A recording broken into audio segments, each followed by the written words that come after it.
खाने वाले ट्रंप ने तोड़ दी है अपनी कसम।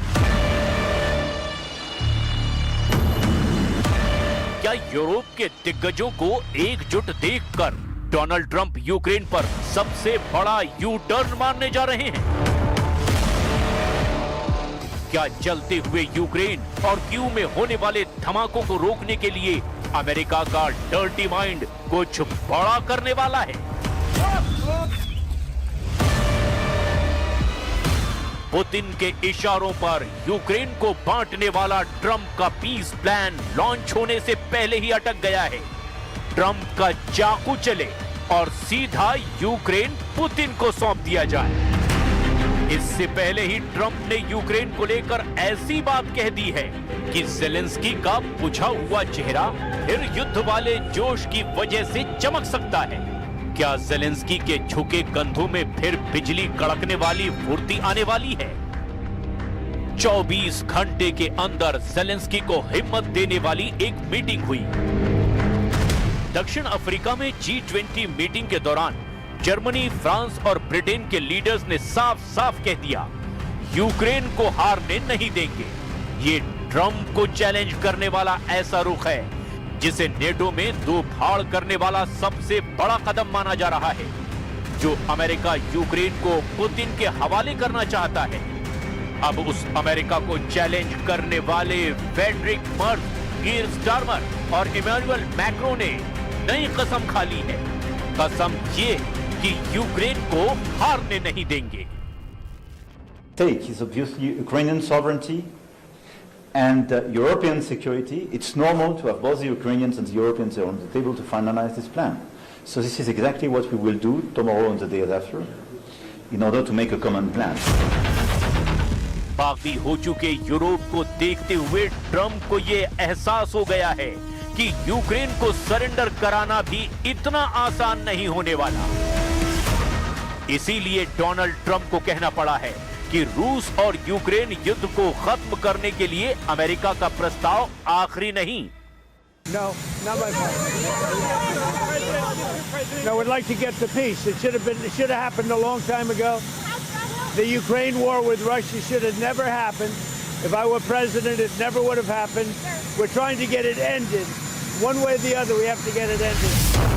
यानी डोनाल्ड ट्रंप के दिमाग में कुछ और चल रहा है। ट्रंप के बारे में दावा किया जाता है कि उनका दिमाग सिर्फ नफा और नुकसान देखता है, यानी जहां ट्रंप को फायदा होगा वो वहीं पलट जाएंगे।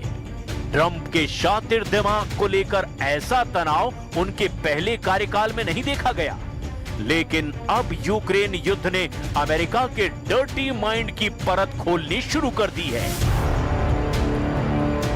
यूरोप के लीडर्स की मीटिंग देखकर ज़ेलेंस्की ने भी कह दिया है कि हार नहीं मानूंगा, रार नहीं ठानूंगा। व्लादिमीर ज़ेलेंस्की ने कह दिया है कि अब यूक्रेन के सामने अपना सम्मान खोने या फिर अपने महत्वपूर्ण साथी अमेरिका को खोने, दोनों में से एक विकल्प को चुनना होगा। Всі відповідні директиви. Наші представники знають, як захищати українські національні інтереси і що саме потрібно, щоб Росія не здійснила третє вторгнення. Ще один удар по Україні. ज़ेलेंस्की को पता है कि इस वक्त यूक्रेन के हालात कितने खराब हैं, कैसे पुतिन की मिसाइल और ड्रोन पावर उनके हर मोर्चे को कमजोर करके यूक्रेन की सेना को पूरी तरह मार रही है।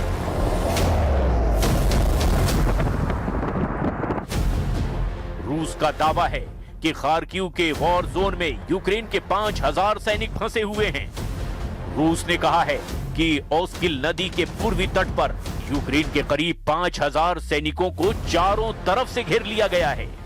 इन हालात में रूस ने यूक्रेन पर हथियार डालने का दबाव और ज्यादा बढ़ा दिया है।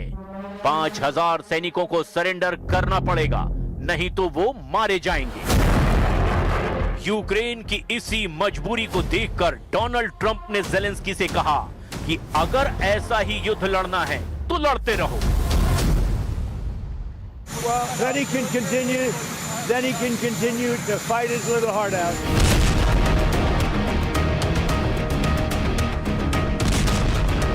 इस वक्त यूक्रेन के कई मोर्चों पर बहुत बड़ा युद्ध चल रहा है। यूक्रेन के शहरों पर रूस के हमले आग उगल रहे हैं। यूक्रेन के निप्रो शहर पर रूस ने ड्रोन अटैक किया है। इन इमारतों के परखच्चे उड़ गए हैं। खिड़कियां, दरवाजे और दीवारों का हाल भी देखिए। गाड़ियों की हालत देखिए। इस हमले में 14 लोगों के घायल होने की खबर है। यूक्रेन की हालत ऐसी है कि अब युद्ध के मोर्चे के करीब ज्यादातर शहरों में नौजवान लोग बहुत कम नजर आ रहे हैं। या तो वो युद्ध में झोंक दिए गए हैं या फिर वो अपने इलाकों को छोड़कर परिवार समेत यूक्रेन के दूसरे शहरों में जा चुके हैं, या फिर यूरोप के बाकी देशों में पुतिन की फौज को लेकर गुस्सा यहां बहुत ज्यादा भड़का हुआ है। Вночі. І все, і бах. तो चलिए इसी के साथ ही स्पेशल रिपोर्ट में फिलहाल के लिए